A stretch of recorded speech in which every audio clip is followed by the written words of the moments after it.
네, 이어서 뉴스프라임 플러스 시작하겠습니다. 매주 화요일 부동산 이슈 정리해보는 시간이죠. 오늘도 최문섭 서울부동산경제연구소장과 함께하겠습니다. 어서 오세요. 네, 안녕하세요. 네, 안녕하세요.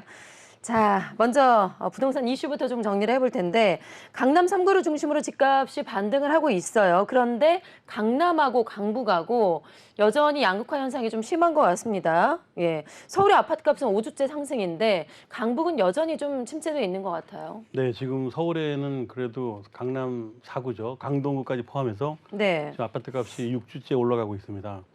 근데 뭐 그 많이 올라간 건 아니고요. 한 5천만 원에서 1억 정도요. 많게는 2억 정도 올라갔는데 그 전체적으로 아파트 값이 내려갈 때도 강남이 먼저 내려가고 강북이 나중에 내려가고 그랬었는데 지금 반대로 그 올라갈 때는 반대로 강남이 먼저 올라가고요. 강북이 지금 아직 올라가지 않고 있는 상황인데 지금 그 전국적으로 보면은 역시 강남 4구가 뭐 젊은 직장인들이 많이 늘고 있고요. 그리고 네. 그 올해도 이렇게 경기가 불황이고 안 좋을수록 이 도심이 잘 짜여진 쪽으로 사람들이 많이 몰리고 있습니다. 저도 어젯밤에도 강남에 좀 다녀보니까 젊은 사람들이 역시 야 여기 서울은 진짜 엄청나게 많구나. 그리고 지방에는 나이 드신 분들이 많이 있고요. 그래서 예. 결국 서울에 강남이 불황이면 전국이 다 불황인 거예요. 예, 그렇죠. 강남이라도 지금 예. 경기가 침체됐지만 좀 불야성이 돼야 되는데 강남 중에서도 강남 3구, 용산구 이쪽의 집값의 상승세가 상당히 뚜렷하다고요. 일단 여의도 영향도 있고요. 그리고 또 최근에 이제 재건축 바람이 일어나가지고 재개발 재건축이 성공한 경우가 강남도 많고 강남 그 강변도로 쪽으로 그다음에 여의도, 용산 세 군데가 큰 폭으로 많이 올랐고요. 또 송파구는 물량이 워낙 많습니다. 송파구는 네. 대형 그 단지가 많아가지고 지금 그 다시 또 전세가 없다 보니까 전세를 찾으러 가다 보니까 다시 전세값이 집값을 밀어주고 있는 상황이거든요. 그러니까 우리나라가 지금 올해 전세 파동 때문에 문제가 많이 되다 보니까 송파 쪽에서 전세 인구가 지금 많이 몰리고 있는 그런 상황이라서 다른 지역보다 송파구가 서울의 25개 구청 중에서 가장 집값이 많이 오르고 있는 상황이고요. 네, 그리고 지금 옆에 그래프에 나와 있습니다. 네. 서울 주요 지역의 변동률이 그래프로 나타나 있는데 역시 송파가 빨간 막대 그래프가 가장 네, 높네요. 그렇게 예. 많지는 않지만 0.29%니까 그렇게 큰 것은 아닙니다. 그러나 이 불황이 올라가고 있다는 게 그 큰 뉴스가 될 수 있고요. 일단은 그 오른다 그러면 또 따라가는 게 이제 뭐 송파구 외에 서초구, 강남구, 용산구까지 포함이 되겠죠. 그래서 앞으로 네. 그 강남구하고 강북구 서로 이렇게 경쟁인데 강북도 그렇게 많이 차이가 나지는 않습니다. 뭐 내린다고 해서 그렇게 뭐 1%가 아니고 0.23, 0.23이니까 일단 10%가 안 되는 거죠. 0.1, 0.001 이 네. 정도 차이가 나니까 아직은 그 아주 미묘한 차이입니다. 네, 도봉도 뭐 크진 않지만 0.09% 네네. 예, 떨어지고 있고요. 지방의 집값이 줄줄이 하락세로 상당히 하락폭이 큰 것 같아요. 지방이 걱정입니다. 지방엔 요즘에 미분양도 많이 늘고 있고요. 그리고 또 실제적으로 갑자기 이제 지방에는 전에부터 집을 많이 그 지은 곳이 많습니다. 뭐 울산이나 대구나 뭐 부산 이런 쪽에는 지금 입주를 굉장히 다 해야 됩니다. 입주를 안 하고 있는 상황이 많이 있고요.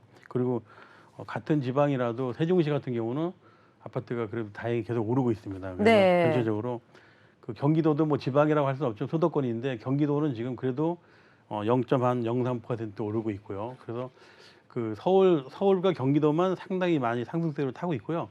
지방은 세종시, 나머지 충청남북도, 전라남북도, 경상남북도 이렇게 그 우리가 한 서너 군데 지방 대도시에는 아파트 값이 계속 하락하고 있습니다. 네, 세종시만 그러니까 지방 중에서 유일하게 지금 상승하고 있는데 무려 네. 14주 연속 상승을 하고 있습니다. 세종시에 어떤 뭐 이슈가 좀 있을까요? 세종시는 워낙 그 땅을 처음부터 싸게 사들여 가지고 도시를 만들었고요. 그리고 그 정부 종합청사에서 지금 한 10분의 1 정도가 지금 내려가 있어요. 공무원들이 예. 많고 그리고 어차피 그 원가가 덜 들어갔기 때문에 앞으로 계속 오를 수밖에 없는 거고요.